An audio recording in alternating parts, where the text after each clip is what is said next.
Yes, thank you very much. Yeah. Oh, good. And it's, of course, it's a welcome back now. Amy and Henry, you were here before. Yes, indeed. Ben, you've never been here before. No, it's very intimidating. Very intimidating. No, they told you, isn't it? It's easy. It's fine. They told me it was very easy. Yeah. It's fine. It's fine. And before we do another thing, congratulations to Amy Adams, because you're now a lady married wife person. Oh, yeah, officially married. We've been together a really long time, but we finally got married. Why finally?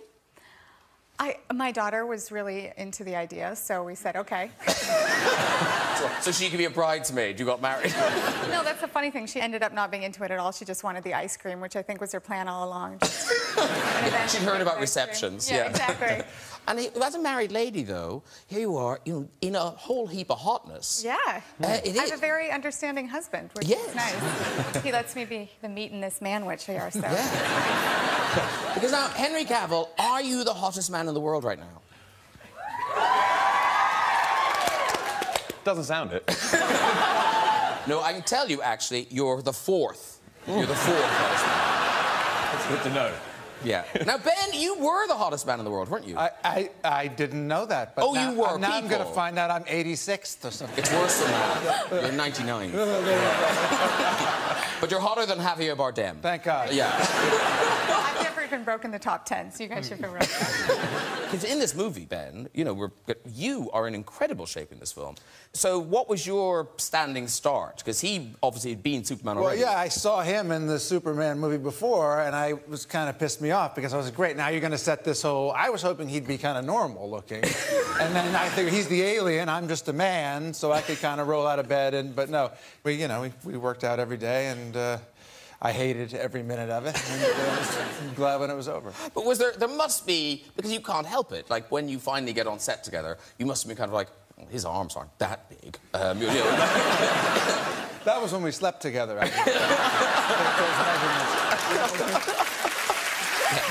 Deleted scenes. We never fell asleep. I didn't stay over. Now, Henry, that picture we were looking at the top of the show there. Yeah. Now, what you posted it? I didn't go looking. You posted that picture. And in fairness, if I looked like that, I'd be sitting with my top off right now. But, now, you posted it on Facebook, didn't you? Yes, Facebook and Instagram. Yes, yeah, somebody did. And, well, the comments were... That's actually from my Facebook page. It's your goal. I was going to do worse than that. No matter what, I was going to be less than that. Yeah. Do not exceed this. The comments on Facebook, though, I love that people, like, bother to put these things. I think I just wet my panties. This next person, I have the weirdest boner right now. We're hoping that's a man. I want to know what was weird about it. I know. And then this one, I just love this one. This is just, holy sweet little 7-pound baby Jesus. What does that even mean? Happy Easter? I don't know. It's very random. Ben, it is this kind of funny club now. There's a kind of elite group of people who have all worn the outfit. So did you reach out to any of them? You know, I didn't reach out to any of them. I have talked to many of them since. I had a really interesting encounter. I was buying my kids one Tuesday afternoon. We went to a costume shop, a Halloween shop. There was nobody in the place. The woman proprietor didn't recognize me or didn't care at all that I was in there. I was in there with my kids, and I heard this voice say, "Oi, is that you? Ben, Affleck, is that you here?" I looked around. That's my British accent. Very good. Thank you very much. Thank you. And I looked around, and I saw Christian Bale. And the first thing I thought was, Christian Bale is British? He's such a good actor. I thought, I really was... And he was very friendly. He was there with his kid buying Halloween costumes, too. And apparently she didn't recognize him either. And, this is quite the store. It was this Los Angeles costume shop. And he was... very generous and kind. He's a wonderful guy, and he said, you know, make sure they put a zipper in that suit. I did 3 movies with no zipper in my outfit. So he gave me some very practical advice. And did you take that advice? I did take that advice, and it proved quite useful. Yes. Yeah. And he was very, very kind to me and very sweet, and I appreciate it because it would have felt awful if I thought, you know, that he was going around going, "Can you believe that they put in that Batman?" And I ended up running into Michael Keaton, and And I talked to Clooney briefly, whose advice was unrepeatable. And, what was his advice? It's just a string of epithets. That's George. Okay. And now, Amy Adams, you're back as Lois Lane. Yes. And I don't mean to be rude, but on set, you do sound like you're very annoying. Yes. That's not rude at all. No, that's all right. I'm annoying offset, too. It's like, just, I'm used to it, so that's No, okay. but you sing a lot. That must irritate people. Henry? Oh. No, I actually sing... I'm not looking for an audience. Like, it's not as though I'm like, everybody stand still. I've just worked on this number. So, like, the world doesn't stop. It's more like to myself, so more I'm just weird than annoying. But, yeah. Especially in the trailer that you're singing. I do sing in the trailer. Yeah. No, I sang Zach, actually. Our kids are about the same age, so I was stuck singing a lot of Disney songs. And he would make suggestions. But they had a sign on set that says, days since Let It Go was sung. And it was always on 0. Sorry, guys. My daughter was singing it on repeat at home. And But do you sing on every... Like, because when you're in things like The Fighter or American Hustle... I do. You know, really, David O. Russell is cool with you singing Let It Go on set? I sang Dream a Little Dream on that set, and I was usually in a corner by myself, like, trying to calm down. I know, right? I'm not really improving. You guys aren't laughing now, you're just scared. I'm funny. You're like, she really is the most annoying person. Yeah, we're never going to be in a film with her. But actually, in the film, Amy, we see a lot of Amy Adams. Yeah. Yeah? I mean, a little bit, yeah. Yeah, you're naked. Well, in a tub with, like, milk salts or whatever makes it cloudy. I thought it was lovely. Oh, thank you. I was surprised it wasn't that cloudy. It wasn't that cloudy. No, because you're in the bath as well. Yes. Yeah. We're really selling tickets here now. Can I just say, we are... Oh, yeah, the tickets are flying out the door right now. Completely naked in the tub. And Wonder Woman's in the bath, too. Sorry. No, they actually put you in very unflattering modesty garments, so there's really, there's like stick-on things and... But don't they float off like plasters in the bath? Oh, they do? Yes, they do. Yeah. I'm like, sorry, Henry. I've got something in my back. What is it? What is it? They do float to the top, and you're like trying to do a scene, and there's like a little Band-Aid. Sorry, I promise that's off my boob, but then that doesn't sound much better. Yeah, because then you start looking around, like, what else could it be off? I don't know. Batman v Superman, Dawn of Justice. It is out tonight. And we've got a clip. This is Batman v Superman, wouldn't you know it. You're not in it, Amy. That's cool. No, you're very good in the film. Thank you. Just not in this bit. That's all right. Show the boy. Here you go. Faster than a speeding bullet. Yeah. Now, obviously, for you, Henry, you know, a young actor looking at that big break, Superman comes along. It's an amazing opportunity.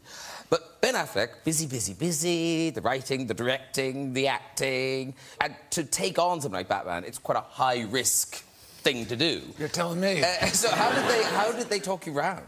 Well, it was an unusual choice, definitely. I had a number of different sort of opportunities. And for one thing, the risk was very appealing. It's a very compelling screenplay written by a guy named Chris Terrio, who wrote Argo, which was a movie that I directed. And I really liked what Henry had done with, and Amy had done in Man of Steel. And I really liked the version of the Batman that they were doing, which was, you know, sort of Zach came to me and said, you know, I want you to do this Batman. And I said, I don't think I'm really right for this, you know, the young guy who's avenging his parents' death and goes and puts on a cowl and fights super villains, maybe, you know, at one time. But he said, no, that's not it. He's completely broken down. He's older. He's fallen apart. He's on the verge of moral bankruptcy. You're perfect for it. Excellent.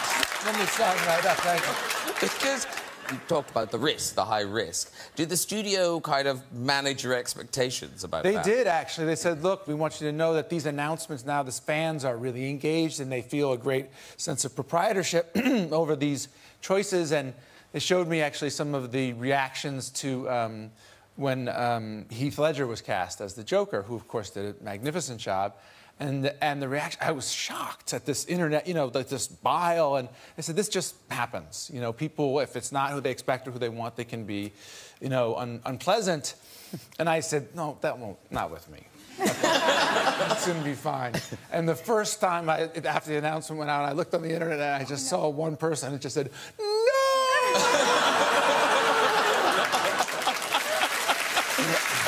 Hey. And I would have thought, Amy, because people are very, you know, like, you know, they really care about these things. Sure. Did you have to fight for Lois Lane to be a redhead? No, I was actually prepared to dye my hair. I thought for sure they're going to color my hair, but Zach liked the idea that she was just who she was. And I was a little concerned because I thought people would have a hard time accepting it, and I'm sure I did not read the comments because don't want to know. No! No! I'm sure there was plenty of that. I know! Well, it's so funny. In the States, if you have red hair, you're like sassy and fiery and like ready to go. And here it's like you're a ginger. It's like, I'll stay over there. So. And now, the voice. Christian Bale, now, he did it himself. Yes, he did. But this time, it's a different version. Well, like I said, Christian's a great actor. For me, I required electronic manipulation of the voice to do it. We kind of thought, we posited that he was a famous billionaire, and so that people would recognize his real voice, and it would give away his identity, so that within the cowl is an electronic device that changes Batman's voice for him, so that he's not recognized, so that it digitally manipulates the voice. So I performed the voice, and then Zach was able to change it with a computer later on. So I just played the part, and then, you know, when I watched the movie, the voice is different. It's electronic. Because we've got a mic, and I think this is set up... Is this set up? Oh, it is. Oh. Isn't it amazing they can do that? Isn't it amazing? Do you do the thing when you know that it's going to do it, but you still do it too? you do it on top of the thing? You do it. Can you give us some like lines? Sure. I'd like a large pizza. Pepperoni. 2 Pepsis. Oh, you try a bit, Amy Adams. Let's hear it with a girl's voice. I actually want to sound like Batman. Do you bleed?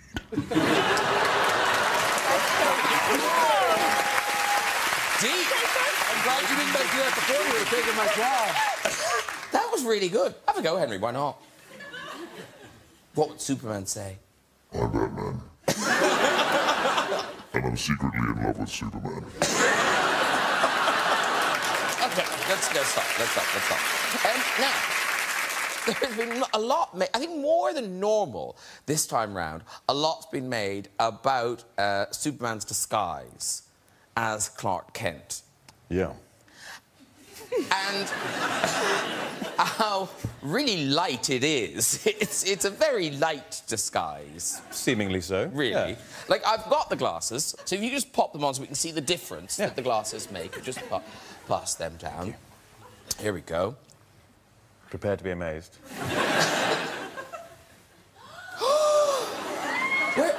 Where's Henry gone? That's really creepy, crazy. Is it like... It's even creepy when you say it in that voice. Because it is one of those things, it's amazing that they haven't come up with some sort of backstory, or like, you kind of think in 2016 they wouldn't just put you in some glasses and say, and no one will know who you are. But actually, didn't you do an experiment? I did indeed. Yeah, to be a counterpoint to what you're talking about. Yeah. To just prove you wrong, in fact. A friend of mine and I were discussing the idea of these glasses not being good enough disguise. And we decided to go to Times Square to test the theory. I wore a Superman T-shirt and no glasses and stood underneath the giant wraparound Batman v Superman posters in Times Square. I think we've got a picture. Oh, there you are. There you go. Yeah. And took a bunch of other photos and some video as well, and got stopped twice. Once by someone exiting the subway asking for directions to Central Station. And the other time was in a coffee shop where someone said, "Could you please stop taking photos?" And that was it.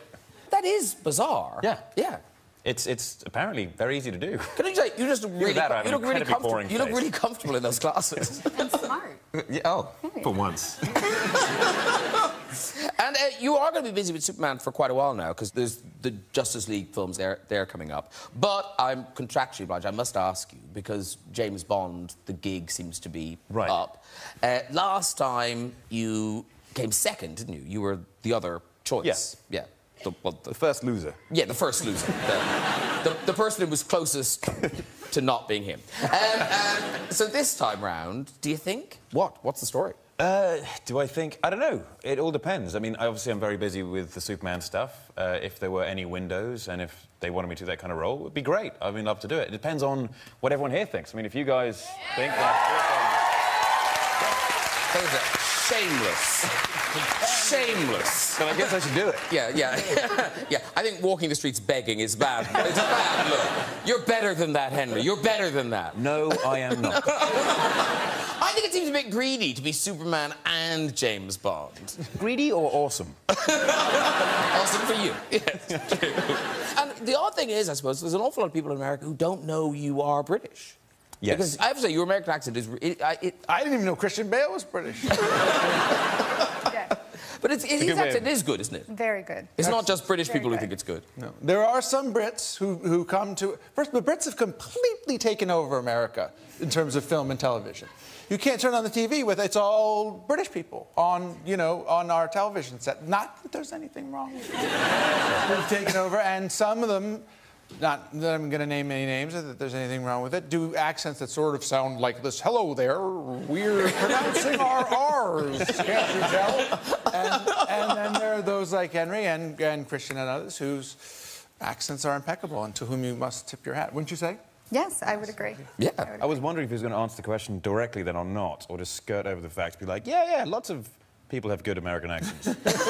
Henry does, right? What I think, British TV, American TV, Some and people British do. actors, and a lot do. Christian in particular, it's amazing. Yours is good. It's like particularly Midwestern, which is specific. You honed in on Kansas. The idea. Of course, yes. Goodness, I was doing my job. Hey, you can take your glasses off now if you want to. Or are you comfortable in them? Yeah. Oh my God! Surprise. Is this pathetic? He does look quite different without them now. I'm sort of being convinced. And Amy, your English accent, though, was very good in American Hustle. Thank you, thank you. Yeah. It's tricky. But people must have been quite distracted by your outfits in American Hustle. Yep. It's not the outfits they're distracted by. Did the other actors find that distracting? Everyone else was really polite about it. Jennifer was the only one who really commented, like, can you put him away, God? I gotta see him again. Like, because I would slouch in the blue dress when we had the scene, and she's like, nipple, nipple. Like, really? And I eventually drew a face on it so it would at least look friendly to her. So, And you, when you're doing an accent, you stay in it. Are you one of those actors? I don't mean to all the time, but yeah, I do stay in it. I was doing Big Eyes. I don't know if you guys have seen it. I play a really southern woman with this kind of great hairdo, which is kind of big. I love that film. It's great. And it was the bigger wig than this, but my husband had a kidney stone, but it collapsed at home. So I leave the set, I'm running in the ambulance, I get to the hospital, all this, I'm going through this whole thing, and I realize I still have the wig on, and I'm asking all of these medical questions in a southern accent. I was like, is he gonna be all right, or are we... Like, I'm still in character, like, I'm not sure what a kidney stone is. I caught myself in the mirror when I was washing my hands, and I thought, oh, I am really just bad shit. So I started singing. That'd be genius. Yeah. And while we're talking about accents, we have to mention Ben Affleck in Shakespeare in Love, because that was a really good English accent. Thank you very much. No, because it was hard, because you were just surrounded by British people. I was the only person who hadn't been knighted in the film. And so, yeah, Gwyneth, who's basically British, let's face it, right? She's got a pass. And so, yeah, I felt very self-conscious in the movie, yeah. In fact, I studied... I didn't know what to study a British accent I went to the store and, like Barnes & Noble, and just bought someone reading sonnets. And it was a very British-sounding fellow who's, like, trouble heaven with your bootless cries. And I went at home and read them out loud over and over and over again. And then I went to the read-through for the movie, and I swear to God, the fucking guy who was reading the sonnets was next to me at the read-through.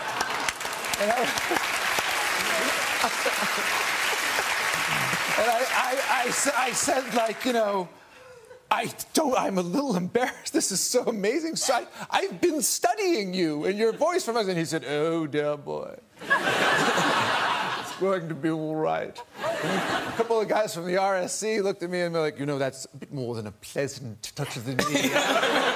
Oh, okay, well, that's fine. I mean, we were excited, but I had a great time on that movie. In fact, I learned the accent very well.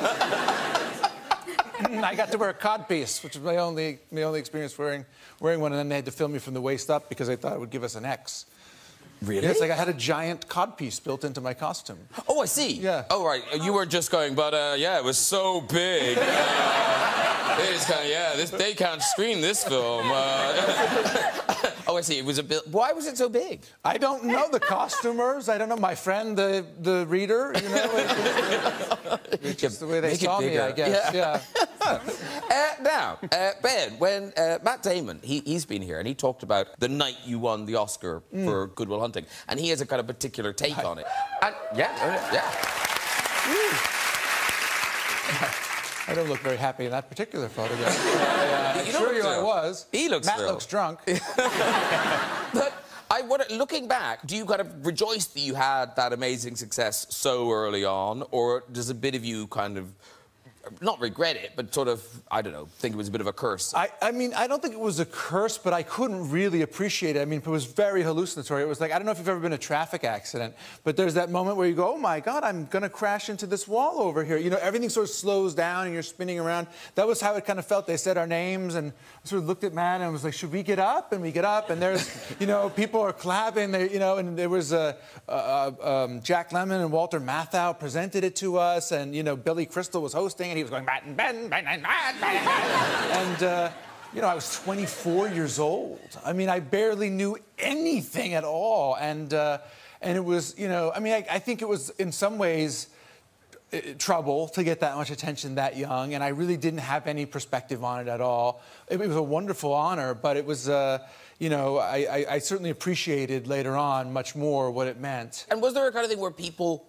thought you were that character? Yeah, I think people thought that Matt was the math genius and then I was his sort of dim-witted friend he dragged along from home. You know what I mean? They were like, you give him an Oscar too. All right, guy. And that stayed with me for a while. You're all right too. You can go ahead. You know. So being back at the Oscar podium for Argo, that must have been such a kind of, what a satisfying hopefully moment. No one thought I was a dim-witted friend anyway. I don't know.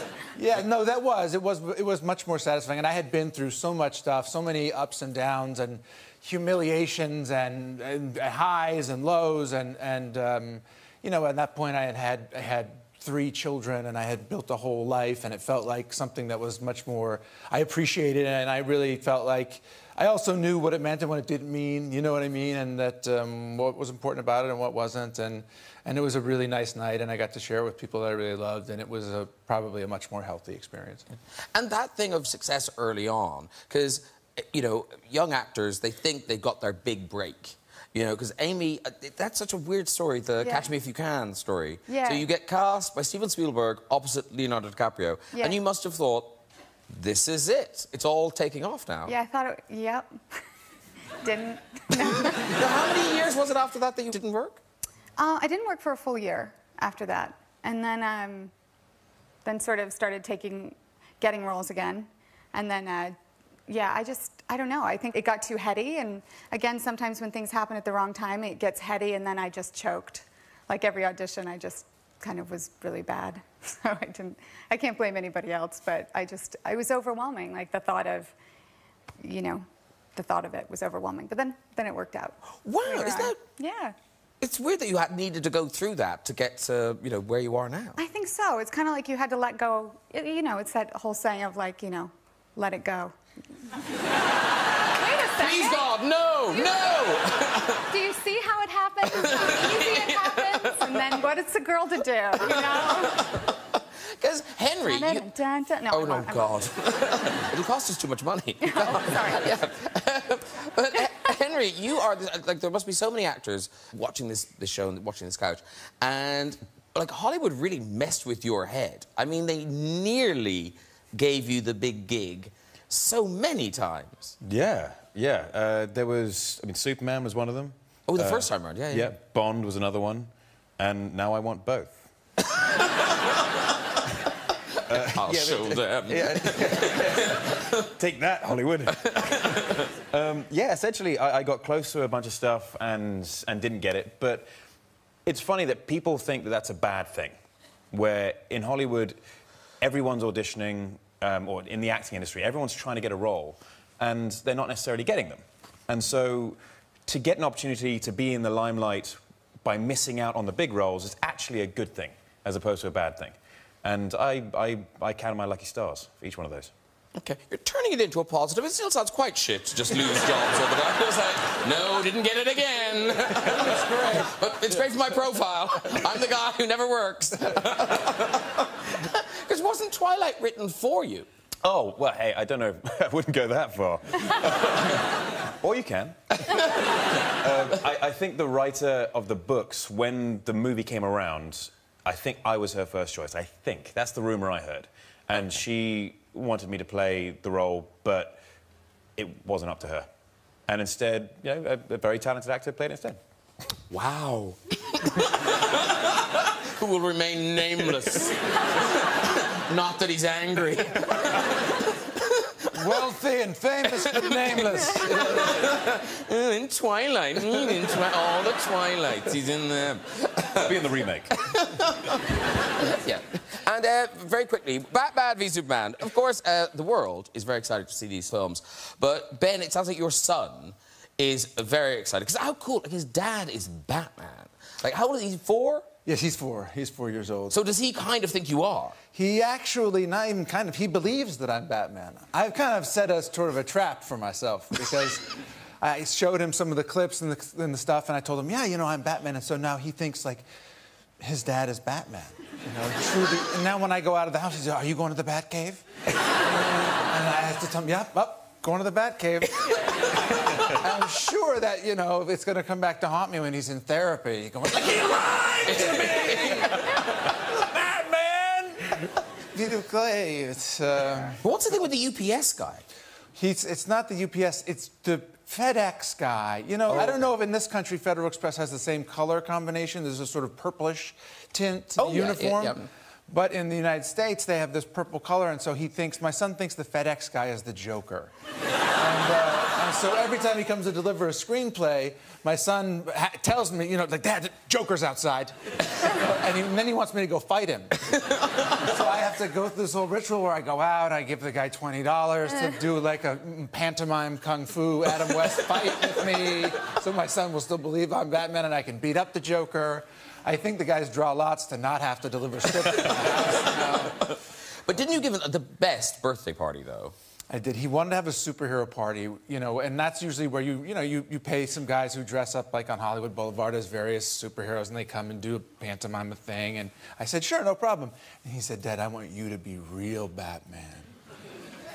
So I said, okay, I'll be real Batman. And I called the studio and asked them if they would give me the real costume, and they sent costumers over, and it was 10 in the morning, you know, it was really hot, and I put the outfit on, it was broad daylight, and, you know, Batman's sexy at night. You know what I mean? He's not that cool in 10 in the morning when you're sweaty and hot, and I was prepared for it when thinking it was a lot of little kids. But then I realized they all brought their parents. You know what I mean? So it's sort of like being on this show in broad daylight in my Batman outfit with my scary voice. When I came trundling out there, I walked out, I saw the look on all these adults' faces, kind of going, wow. Batman!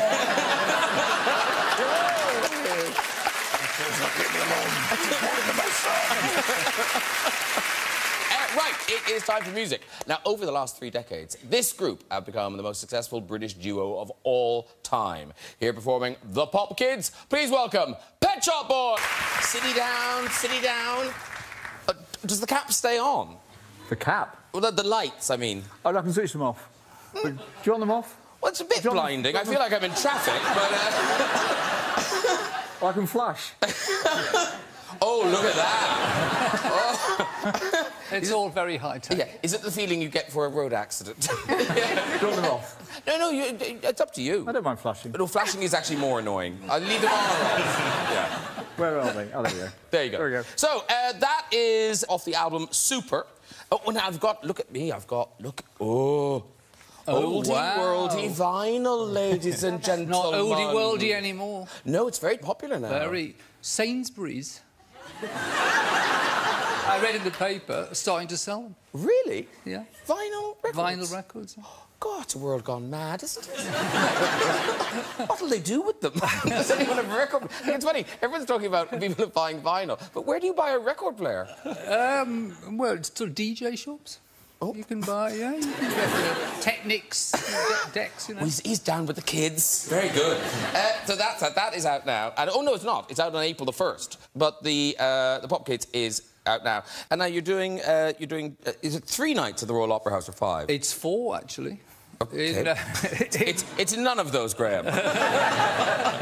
It's from, actually, I could have worked it out, because it says here, from the 20th to the 23rd. That would be 4 nights. Yes, that would be. Of July. At the Royal Opera House, though. The Royal Opera House, yeah, they asked us... actually, they asked us last year, and we said no, but this year we had a new album out. And it's sort of a special thing, playing at the Royal Opera House. And when you're putting together the show, Chris, do you go to rehearsals at all? I've always done as little as possible. No, but seriously, do you show up on the night and just go, where's the Yamaha, and I'll go stand there? We have used a body double in the past. Oh, you didn't show up, you phoned in sick? We have. I was sick in Barcelona. Oh, just once, yeah. No one noticed. No, they did. Listen, the album Super is out on April the 1st. Ladies and gentlemen, the Pet Shop Boys. Very good. Now, we've just got time before we go to make our first visit of the series to the Big Red Chair. Who awaits? Hello. Hello. What's your name? My name is Janice. Janice. And where are you from, Janice? I'm from Minnesota. Are you really? Yes. Because you do sound like you're pretending. Oh, I'm from Minnesota. It's like, I'm going to sound like I'm from Minnesota, and I'm going to dress like someone from Minnesota. I don't know why I think they wear knitted hoodies, but there you go. I thought they did. But are you here on your holidays? No, we're actually living here for a few months. Oh, right. What are you doing? My husband is an IT specialist. He's an IT specialist. Is he from Minnesota too? Yes, he is. Oh, right. And but you normally live in Minnesota, but you've come here for the few months? Yes. To install something? Yes. Do you know what? No. So where do you get him to stay? We're in Kensington. Oh, I tell you. Oh, she's far from Minnesota now, ladies and gentlemen. Wow. You've landed on your feet, Janice. Oh, good. Yeah.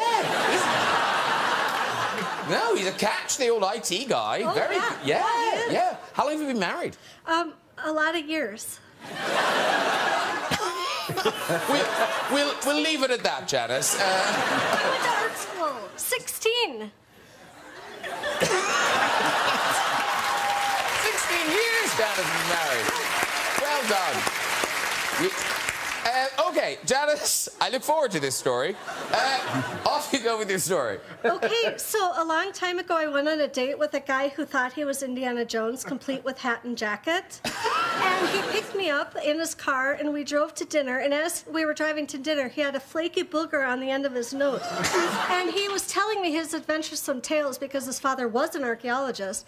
But I couldn't look at him because every time I looked, the booger would just go like this in the wind. And so then we sat down at dinner, and it was still there. And I thought, oh my gosh, this is going to totally come out in his food. And so all I know was Africa. Something. I don't even remember what he was talking about. Then we got in the parking lot. He slipped on the ice. His hat flew. He got up and pretended nothing happened. He had a big, messy situation, but the fall did dislodge his booger. I never went out with him again. That's a beautiful story.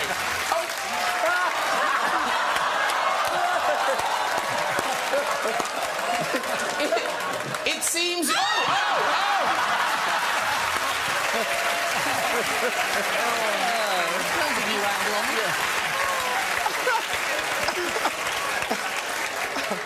Oh, poor Janice. I had such high hopes for Janice's story. You kind of thought the life that woman's led, and the best story she had was just somebody with a booger. That was poor. I'd hoped for more. Has the chair been repaired? What? Oh, we are. Okay, one more. Okay, here we go. Here we go. Hello. Hi. Hi, what's your name? Louise. Louise, are you from Britain? I am. I'm from London. Wow! How amazing. OK, Louise, off you go with your story. OK, well, my story involves a female-only sauna, a very tiny towel, and 8 men in uniform. Oh, very good. Now, can I just say, that's a very good opening to a story. All vaguely interested now. There's something for everyone in that story, isn't there? Off you go. OK, so a few years ago, I lived in Paris, and I was at the gym one evening and went to the sauna afterwards. And I went in the sauna and with this teeny-weeny little towel. It was women only. The French women, the Parisian women are very laid back.